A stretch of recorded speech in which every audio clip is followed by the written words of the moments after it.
एई neo पैसा गाड़ी रे पेट्रोल पकई दब आज तुम इंटरव्यू अच्छी ना भलसे दब बिल्कुल टाइम रे जीव जम्मा लेट हबनी ठीक अच्छे मुझे ऑफिस जाऊँ लेट हो गलानी मोर कौन मूड ऑफ थिला बेले लगुच कि मु तुम पर बोझ हो जाइए ना तुम घर सब खर्च उठाऊच ता सहित मो खर्च भी उठाऊच तमे पागल हो जाइछ ना कौन तुम किए कहला तमे मो पर बोझ हो जाइछ बोली अरे आज मु जो जगह रे भी पहुंची ना सेटा केवल तुम पई नहीं तो बाहाघर पर झियो मानक लाइफ केवल से रोसई घरे ही कटि जाए आउ हाउस वाइफ बनिकी ही सेमाने रही जाती आज मु जदि जॉब करूची सेटा केवल तुम पई अरे कौन है नाई किछि नहीं एमती भाबुथिली कि मु एते सारा पाठ पढ़िली कौन पई माने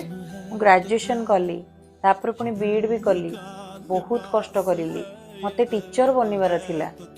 हेले मो घर लोक मते बाहाघर करेदेले